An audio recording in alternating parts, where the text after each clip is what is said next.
जपो नाम भगवान का।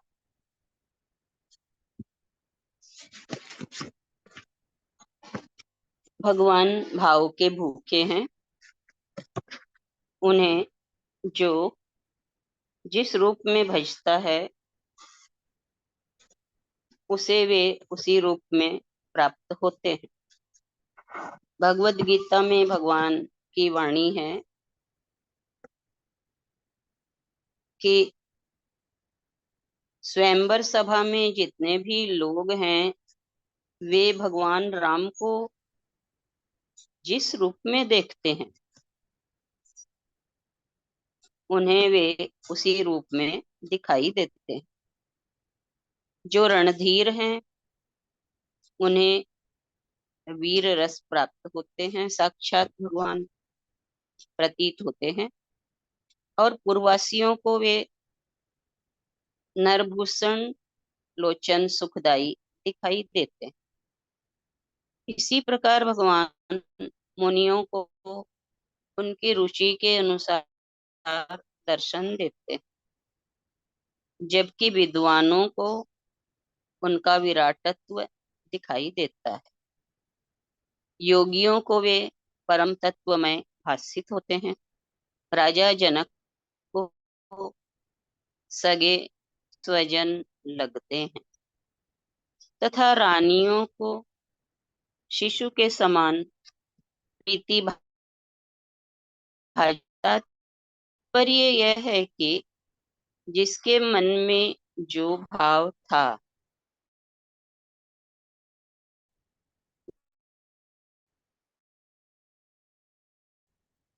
भगवान तो दर्पण की भांति है। मनुष्य जिस रूप और आकृति को लेकर दर्पण के सम्मुख होता है, जैसे कि हम जिस वस्त्र में जैसे भी श्रृंगार करके दर्पण के सामने जाते हैं वैसा ही दर्पण में हमें दिखाई देता है। तो मनुष्य जिस रूप और आकृति को लेकर दर्पण के सम्मुख होता है वैसा ही दिखाई उसमें देता है। इसी प्रकार जिसके मन में जैसा भाव होता है भगवान में वैसा ही भाव प्रदर्शित होता है। भगवान कहते हैं कि मैं सब भूतों में यानी प्राणियों में समभाव से व्याप्त हूँ। न तो कोई मेरा अप्रिय है और ना ही प्रिय है, किंतु जो भक्त मुझे प्रेम से भजते हैं वे मेरे में और मैं भी उनमें प्रत्यक्ष प्रकट हूँ। गोविंदास प्रेम को ही सब कुछ मानते हैं। उनके अनुसार प्रियतम को प्रेम से ही प्राप्त किया जा सकता है। जब गोस्वामी तुलसीदास जी ये कहते हैं कि राम ही केवल प्रेम पियारा, तो वे उसी प्रेम भक्ति का प्रतिपादन करते हैं। उनका अखंड विश्वास है कि प्रेम ते प्रगट होई भगवाना। इसलिए हमारा भी यह प्रयत्न होना चाहिए कि हम अपनी प्रवृत्तियों को प्रेम में और भक्ति में बनाएं। दूसरे शब्दों में भावना के राममय होने पर हमारा प्रत्येक कार्य भक्ति की सीमा में आ जाएगा।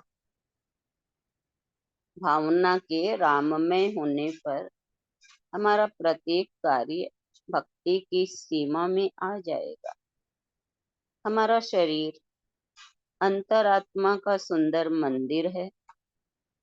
उसे बहुत साफ तथा पवित्र रखना चाहिए। स्थूल शरीर के अलावा हमारे भाव और विचारों के शरीर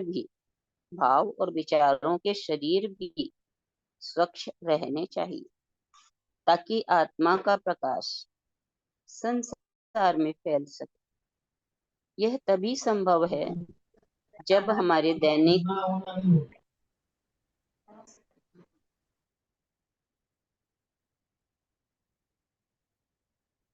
यह तभी संभव है जब हमारे दैनिक जीवन में संयम, विवेक और तपस्या हो।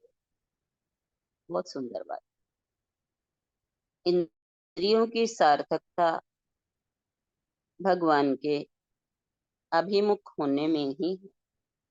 यही भक्ति है जिसके द्वारा ईश्वर की सिद्धि होगी, अभिष्ट की सिद्धि होगी, समस्त संतापों का निवारण होगा तथा परम परम आनंद की प्राप्ति होगी। यह भक्ति पुरुषार्थ साध्य नहीं, कृपा साध्य है। ये भक्ति पुरुषार्थ साध्य नहीं, कृपा साध्य है। जब संत की कृपा होती है तब भक्ति सुलभ होती है। भक्ति तात अनुपम सुख मूला, मिलह जो संत होई अनुकूला। इस भक्ति की सबसे बड़ी विलक्षणता यह है कि यह भगवान की प्रेयसी है। भक्ति भगवान की प्रेयसी है। इसलिए जो इस मार्ग का सहारा लेता है उस पर माया का प्रहार नहीं होता। इसीलिए कहा है, करिय राम पद पंकज नेहा।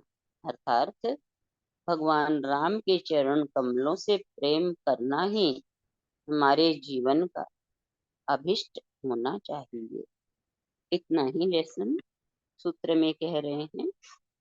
नाम जप से रूप और चरित्र का स्मरण होता है। रूप स्मरण से आकार के प्रति रूप स्मरण से आकार के प्रति निष्ठा और प्रेम जागृत होता है। इसे अस्तित्व निष्ठा भी कह सकते हैं। इसी तरह चरित्र स्मरण से सदाचरण की प्रेरणा मिलती है तथा किसी भी तरह सचरित्र का परित्याग न करने का संकल्प होता है। मंत्र जप का प्रभाव सर्वविदित है।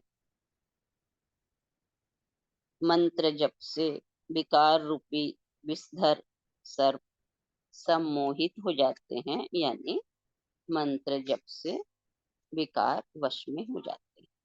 हरिओम। बताएंगी हमें सबसे पहले लक्ष्मी, फिर किरण।